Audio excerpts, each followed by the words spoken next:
আসসালামু আলাইকুম। Recipe by Roksana চ্যানেলে আপনাদের সবাইকে স্বাগত জানাই।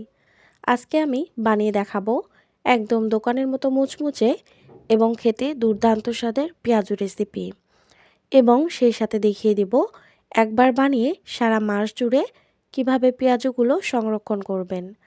আর সেই সাথে শেয়ার করব অনেক অনেক টিপস। তো পেঁয়াজু বানানোর জন্য আমি এখানে নিয়েছি হাফ কাপ খেসারির ডাল এবং হাফ কাপ নিয়েছি মসুরের ডাল। তবে আপনারা চাইলে পুরোটা খেসারির ডাল দিয়েও বানিয়ে নিতে পারেন। এখন ডালের ভিতরে পর্যাপ্ত পরিমাণ পানি দিয়ে 2 ঘন্টার জন্য ভিজিয়ে রাখব। 2 ঘন্টা পরে পানিটা একদম ঝরিয়ে শুকনো করে ডালটাকে আধ ভাঙা করে বেটে নিতে হবে। তো ডালগুলো আমি বেটে নিয়েছি।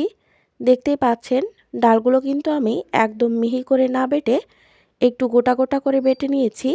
এতে করে পেঁয়াজগুলো অনেক বেশি ক্রিস্পি হবে। যেহেতু আমি 1 কাপ ডাল দিয়ে পেঁয়াজু করছি, তাই 1 কাপ পেঁয়াজ নিয়েছি।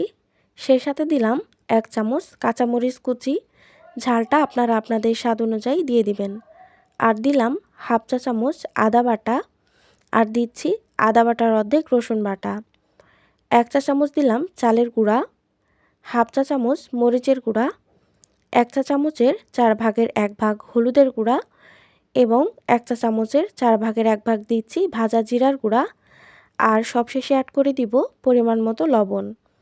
এখন সবগুলো উপকরণকে হাতের সাহায্যে ভালোভাবে মেখে নেব। এখানে কিন্তু আপনারা চাইলে ডালের সঙ্গে সব উপকরণ দিয়ে একসাথেও মেখে নিতে পারেন। তবে পেঁয়াজটাকে আগে এভাবে মেখে নিলে পেঁয়াজগুলো অনেক বেশি ক্রিস্পি হয়। যাদের পেঁয়াজু ভাজার পরে মুচমুচে হয় না, তারা কিন্তু এই স্টেপটা অবশ্যই ফলো করবেন।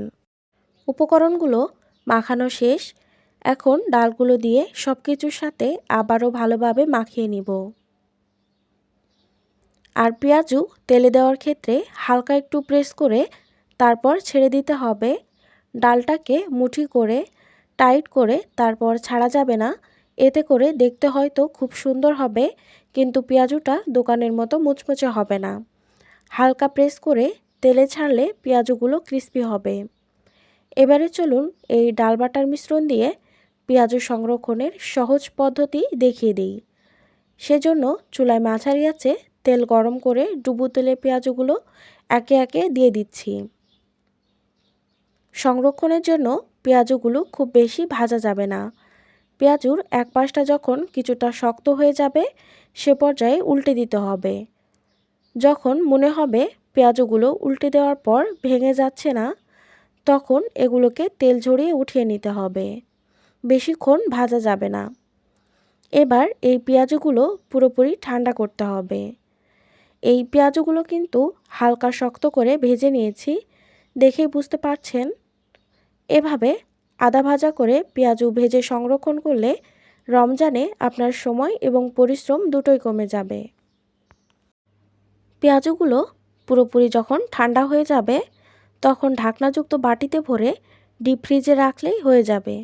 শুধু ভাজার আগে পেঁয়াজগুলো ফ্রিজ থেকে বের করে তেলের মধ্য দিয়ে মুচমুচে করে ভাজলেই হয়ে গেল। আমার কাছে কিন্তু পেঁয়াজ সংরক্ষণের এই পদ্ধতিটাই সবচেয়ে সহজ লাগে। এই তো গেল পেঁয়াজ সংরক্ষণ পদ্ধতি। এখন চলুন সরাসরি ডাল বাটা দিয়ে পেঁয়াজগুলো ভেজে দেখাবো। তেল মিডিয়াম আঁচে গরম করে একে একে পেঁয়াজগুলো দিয়ে দিচ্ছি। যখন এগুলো শক্ত হয়ে যাবে তখন উল্টে দিচ্ছি। নরম থাকা অবস্থায় কিন্তু উল্টাতে যাবেন না, তাহলে পেঁয়াজগুলো ভেঙে যেতে পারে। এভাবে উল্টে পাল্টে দুপাশে সুন্দর কালার হওয়া পর্যন্ত ভাজতে হবে। এই পর্যায়ে কিন্তু চুলার আঁচ বাড়িয়ে দিয়ে ভাজতে যাবেন না, তাহলে দ্রুত কালার চলে আসবে। আপনি যখন পেঁয়াজগুলো নামাবেন তখন কিছুক্ষণের মধ্যেই মুচমুচে ভাবটা নষ্ট হয়ে যাবে। তাই এগুলো চুলার আঁচ কমিয়ে সময় নিয়ে উল্টে পাল্টে ভেজে নিতে হবে। আমার এগুলো কিন্তু ভাজা হয়ে গেছে। এখন তেল ঝরিয়ে উঠিয়ে নিব।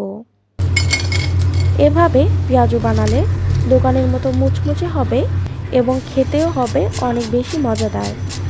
আর আমার আজকের ভিডিওটি ভালো লাগলে ভিডিওতে একটা লাইক দিতে ভুলবেন না প্লিজ, এবং আমার চ্যানেলে নতুন হয়ে থাকলে চ্যানেলটিকে সাবস্ক্রাইব করার অনুরোধ রইল। সবাই ভালো থাকবেন। আল্লাহ হাফেজ। আসসালামু আলাইকুম।